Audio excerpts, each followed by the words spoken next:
नमस्कार दोस्तों, जय हिंद, जय भारत। मैं एक बार फिर आप लोगों के सामने नए वीडियो के साथ आया हूं और इस वीडियो में बड़ी ही रोचक बातें होने वाली है। आप देखेंगे कि कैसे विज्ञान में भी चमत्कार होता है। तो इस चमत्कार की आज हम बात करते हैं। तो सबसे पहले हम बात करेंगे एक ऐसी ट्यूब की जिसकी रेडियस बहुत कम होती है और ये प्रभावी होती है आपकी। जैसे सपोज कीजिए एक ऐसी ट्यूब है जिसके अंदर आप लिक्विड फिल करके रखते हो, एक समान होती है, मतलब यूनिफॉर्म होगी और उसकी रेडियस बहुत ही कम होगी। मान लें उसकी रेडियस r मान लीजिए आप, ठीक है, और ये ऊपर की तरफ या नीचे की तरफ आपका जो है फ्लो करती है। अब इसमें देखेंगे कि इस ट्यूब की जो रेडियस है वो बहुत ही कम है और ये ऊपर की तरफ फ्लो कर रही है, ठीक है। तो ये जो रेडियस है इसी की वजह से ये ऊपर की तरफ फ्लो करेगा। जितना कम रेडियस होगी ये उतना ही प्रभावी होगी। और ये किस वजह से हो रहा है, आप देखेंगे कि इसमें जो आपकी नली है या जो ट्यूब है वो सॉलिड से बनी है और इसके बीच में काम कर रहा है लिक्विड। तो ये लिक्विड और सॉलिड के बीच एक फोर्स काम करता है। मैंने आपको बताया था, जब डिफरेंट मॉलिक्यूल्स के बीच एक अट्रैक्शन फोर्स होता है जिसको हमने नाम दिया था एडहेसिव फोर्स का। तो ये एडहेसिव फोर्स या आसंजक बल हिंदी में बोलते हैं इसको, एडहेसिव फोर्स, या हिंदी में बोलते हैं इसको आसंजक बल। तो ये आसंजक बल क्या है? दो डिफरेंट मॉलिक्यूल्स के बीच, डिफरेंट सब्सटेंस के मॉलिक्यूल्स के बीच जो फोर्स काम करता है उसको आसंजक बल या एडहेसिव फोर्स बोलते हैं। अब ये जो कैसे उपयोगी होती है, जितना कम रेडियस होगा, जितना भी कम रेडियस होगा, ये उतना ज़्यादा ऊपर की तरफ आप इसको राइज कर सकते हो। राइज अप, ऊपर की तरफ चढ़ाव होगा। यानी कि आपने देखा होगा ग्रेविटेशन जो है, यानी कि जो आपकी ग्रेविटेशन है वो प्रभावी होता है अर्थ की तरफ या ज़मीन की तरफ, अर्थ सरफेस की तरफ काम करता है। और इसका जो ऊपर की तरफ चढ़ाव होगा ये अगेंस्ट ग्रेविटी होगा एक तरह से। तो ये संभव कैसे हो रहा है? इस कम रेडियस की वजह से। इसका एग्जांपल देना चाहूंगा मैं आप लोगों को। आपने देखा होगा कि आपकी जो दीपक की बत्ती होती है या लालटेन की जो बत्ती होती है या मोमबत्ती जो होती है, भाई मोम नीचे है बत्ती ऊपर है, तो ये कैसे संभव हो रहा है? तो उसके अंदर जो है आपने देखा होगा बत्तियों में बहुत बारीक बारीक नली होती है जिसके सहारे आपका जो लिक्विड है ऊपर की तरफ फ्लो करता है। या दूसरा उदाहरण मैं देना चाहूंगा, आपके पेड़ पौधे से कैसे आपका जो है पूरा उसकी आपूर्ति होती है, यानी कि जो पानी है या उसकी जो खाद्य आपूर्ति होती है ऊपर की तरफ, उसके अंदर ही वो छोटी छोटी महीन ट्यूब्स होती हैं। उन ट्यूब्स में ही ऊपर की तरफ पानी फ्लो करता है। तो अगेंस्ट ग्रेविटेशन हो गया ना, या जो गुरुत्व आकर्षण है उसके अगेंस्ट ये फोर्स काम कर रहा है, यानी कि उसके अगेंस्ट जो है ये एक तरह से एक्शन हो रहा है।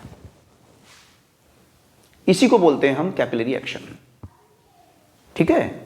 कैपिलरी एक्शन यही है कि आप कैसे ग्रेविटेशन के अगेंस्ट जो है आपका राइज अप हो रहा है या ऊपर की तरफ जो है आपका लिक्विड फ्लो कर रहा है, ठीक है मित्रों। तो ये कई बार पूछा जाता है आपसे परीक्षाओं में कि भाई कौन सा फोर्स काम करता है, या ये रेडियस जो है इसका जो इतना प्रभाव है कैसे हो रहा है।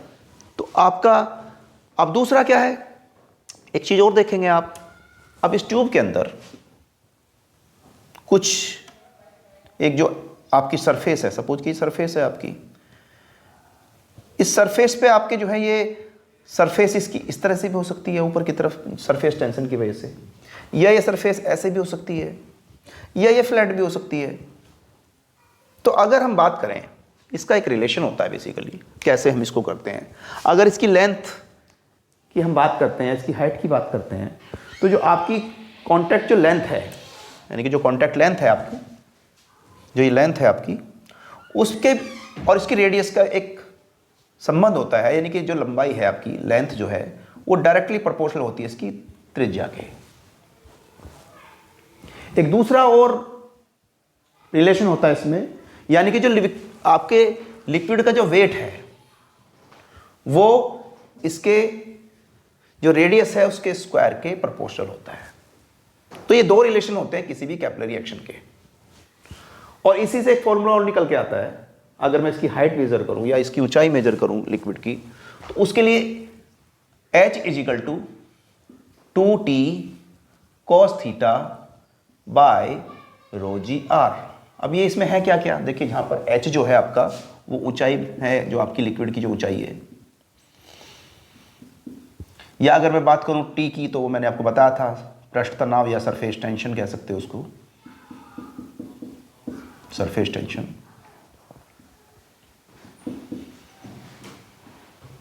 या फिर अगर मैं बात करूं रो की, तो वो डेंसिटी ऑफ द लिक्विड जो भी है आपका, घनत्व जो भी लिक्विड है।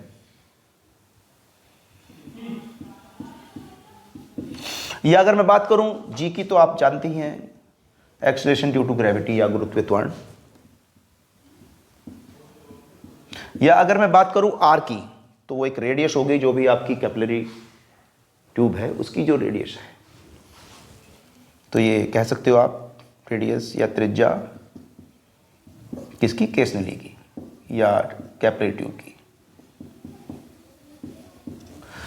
साथ में एक थीटा और आया है इसमें, थीटा देखेंगे आप। अब ये थीटा क्या है, अगर मैं थोड़ा सा इसको एक्सप्लोर करूं, तो ये जो इसके बीच जो एंगल बन रहा है, यानी कि आपका जो सरफेस है, उस सरफेस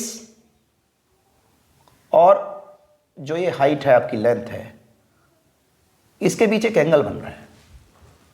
यानी कि आपका पानी ऊपर की तरफ फ्लो कर रहा है और ये इसकी सरफेस है, तो परपेंडिकुलर होता है। बट शेप ऐसी कभी नहीं होती, या तो शेप ऐसे होती है या शेप ऐसे होती है, या तो ये कॉन्वेक्स होगी या कॉनकेव होगी, या उत्तल लेंस की तरह होगी या अवतल लेंस की तरह होगी। भाई इसमें सरफेस टेंशन भी तो काम कर रहा है, तो डिपेंड करेगा कि आपका लिक्विड का के ऊपर जो सरफेस टेंशन है उसका क्या प्रभाव है। तो इसी फॉर्मूले से आप समझ सकते हो। अब इससे कई बार आपके क्वेश्चन पूछे जा सकते हैं। तो ये जो थीटा है एक संपर्क कोण है, तो थीटा जो है आपका कांटेक्ट एंगल बोल सकते हो उसको आप, या हिंदी में हम कहें तो संपर्क कोण। अब ये संपर्क कौन सा है, ये जो संपर्क हो रहा है भाई साहब, ये जो संपर्क है, यानी कि इस नली से ये जो संपर्क बना, या इस नली से जो ये इसका ये संपर्क बना, और इसमें ये जो इसकी हाइट है, इसको हाइट बोलते हैं इसकी, ये जहाँ तक तो मैक्सिमम ये हाइट है। तो इसमें आपके तीन चीज़ें हो सकती हैं। अब मैं बात करूंगा इसकी कांटेक्ट एंगल की, कि कांटेक्ट एंगल यानी कि अगर सपोज कीजिए, मैंने आपको बताया था पिछली क्लास में, अगर हम बात कर रहे हैं कि आपका अगर सॉलिड ट्यूब है, भाई सॉलिड मटेरियल्स की बनी हुई है ट्यूब जिसका रेडियस बहुत कम है, और उसके अंदर कोई लिक्विड फिल किया हुआ है, मान लो कोई लिक्विड है, इन दोनों के बीच एक फोर्स काम करता है जिसको आप बोलते हो एडहेसिव फोर्स। सरफेस टेंशन में जब मैं पढ़ा रहा था तो आपको बताया होगा। उस एडहेसिव फोर्स को हम हिंदी में आसंजक बल भी बोल सकते हैं, अगर कोई हिंदी माध्यम का छात्र है। तो आसंजक बल क्या होता है कि दो डिफरेंट सब्सटेंस के बीच, भाई एक आपका सॉलिड है एक आपका लिक्विड है, अगर सॉलिड सॉलिड है या लिक्विड लिक्विड है तो अलग बात है। अगर आप सॉलिड और लिक्विड के बीच जो फोर्स काम कर रहा है, अट्रैक्शन फोर्स, उसको बोलते हो आप एडहेसिव फोर्स या आसंजक बल। अब इस आसंजक बल और सरफेस टेंशन की वजह से अब आप देखेंगे कई बार जो है ये जो एंगल बन रहा है, इट मीन्स आपका किसी ट्यूब के अंदर जब आप लिक्विड फिल करेंगे तो एंगल या तो ये ऐसे होगा, जिसको आप जो है उत्तल लेंस की तरह दिखा सकते हो या कॉन्वेक्स लेंस की तरह दिखा सकते हो, या ये फ्लैट हो सकता है जो 90 डिग्री होगा, या फिर ये आपका कॉनकेव की तरह होगा। ठीक है, अब ये संभव कब है, देखिए अगर ये एंगल जो है कांटेक्ट, यानी कि आपकी जो वॉल्स की जो लेंथ है, यानी कि जो आपकी जो वॉल है और इस एंगल के बीच, यानी कि ऐसे ये एंगल हो जाएगा 90 डिग्री से ज़्यादा। अगर ये ऐसे है तो ये एंगल होगा 90 डिग्री। अगर ये सपोज कीजिए ऐसे बात करें तो ये एंगल होगा 90 से कम। तो तीन केस बनते हैं आपके इसमें। पहला केस जब थीटा जो है आपका वो आपका 90 डिग्री से ज़्यादा है। दूसरा, अगर थीटा आपका 90 डिग्री हो या थीटा आपका 90 डिग्री से छोटा हो। अब देखिए इसमें अगर थीटा आपका बड़ा है 90 डिग्री से तो ऐसा पॉसिबल कब होता है? सिर्फ ऐसा पॉसिबल जब होता है जब आप मेटल की ट्यूब के अंदर पारा फिल करें या मरकरी फिल करें।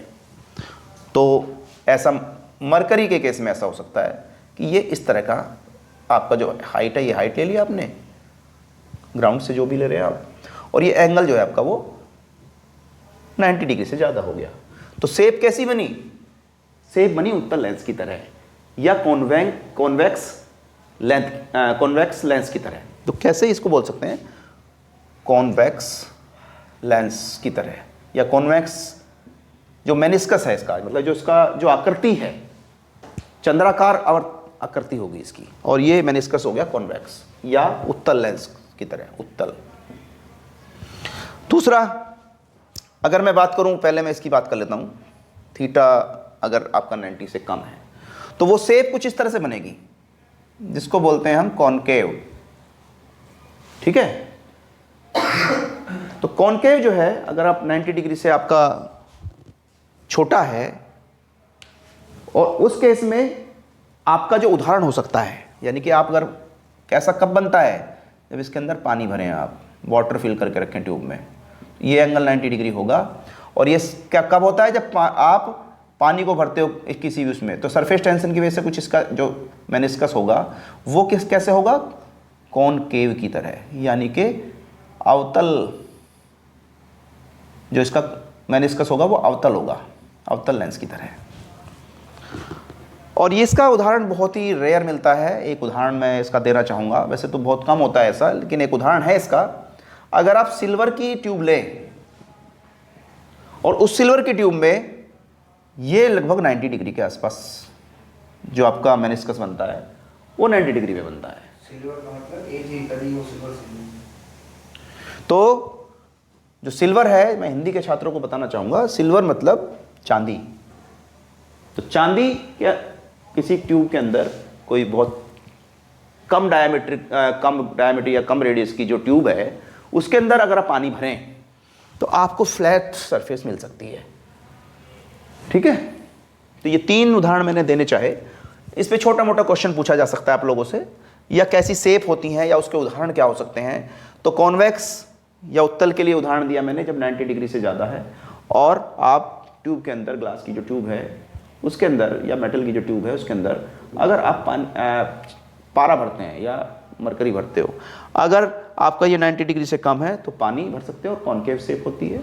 और तीसरा, अगर सिल्वर की जो ट्यूब है या चांदी की जो ट्यूब है उसके अंदर हम पानी भरें। तो ये कैपिलरी ट्यूब का एक बहुत अच्छा मैंने उदाहरण दिया आप लोगों को। तो कैपिलरी ट्यूब आप समझ गए होंगे, मैंने उदाहरण के साथ आपको बताने का प्रयास किया कि भाई उसमें जो है, आप अगर किसी पौधे को या किसी पेड़ को आप उसके अंदर पानी कैसे पहुंचाते हैं पत्तियों तक, तो उसके अंदर छोटी छोटी महीन महीन ट्यूब्स होती हैं। उन ट्यूब्स की हेल्प की वजह से, क्योंकि उसका रेडियस इतना कम होता है, उससे जो आपका अगेंस्ट ग्रेविटी, जो ग्रेविटेशनल फोर्स आपका काम करता है, उसके अगेंस्ट वो फोर्स काम करता है एक तरह से, या उसका जो एक्शन है राइज अप होता है। और आपका मोमबत्ती या जो दीपक आप जलाते हो वो इसका उदाहरण हो सकता है। या आप एक कपड़ा लीजिए, आप कपड़े का निचले वाला जो सरफेस का जो बॉटम है उसको पानी के अंदर ऐसे रखिए, कुछ टाइम के लिए आप ऐसे रखिए, पानी ऊपर की तरफ आपके देखेंगे ऊपर तक फैल जाता है। ये भी उदाहरण हो सकता है। तो आप इस तरह के जो फैब्रिक्स हैं, ये बहुत सारे उदाहरण हैं। तो ये ऐसे उदाहरण आपको जो है मिलते रहते हैं। तो ये जो मैंने आपको बताया इस कैपिलरी एक्शन को, या जो कैपिलरी ट्यूब आपकी काम कैसे करती हैं, इस वीडियो में आप इसको डिटेल में देख सकते हैं। तो उसका मेनिस्कस कैसा है या उसका मेनिस्कस कैसा है वो आपने इसमें देखा। तो मुझे उम्मीद है, आशा है कि आप लोगों को शायद ये वीडियो समझ में आया होगा, और इसके माध्यम से आप अपने जो प्रतियोगी परीक्षाएं हैं, जो 11th या 9th के बच्चे हैं, उनको शायद कुछ समझने में हेल्प मिलेगी। और अगर आपको वीडियो पसंद आए तो इसे आप लाइक ज़रूर करिए, इस पर कमेंट करिए, इसको शेयर करिए, और हम लोगों को मोटिवेट करते रहिए, क्योंकि मैं आने वाले टाइम में आपको बहुत सारी वीडियो लेके आने वाला हूँ। साइंस के साथ साथ मैं आपको जीएस की और वीडियो भी लेके आऊँगा, जैसे कि आपका हिस्ट्री की हो गई, ज्योग्राफी की हो गई, एनवायरनमेंट साइंस की हो गई। तो मैं ये लेके आने वाला हूँ, तो वो उसके लिए लंबा थोड़ा सा प्रोसेस रहेगा अभी, लेकिन आप हम लोगों से जुड़े रहिए। तब तक के लिए धन्यवाद, नमस्कार, जय हिंद।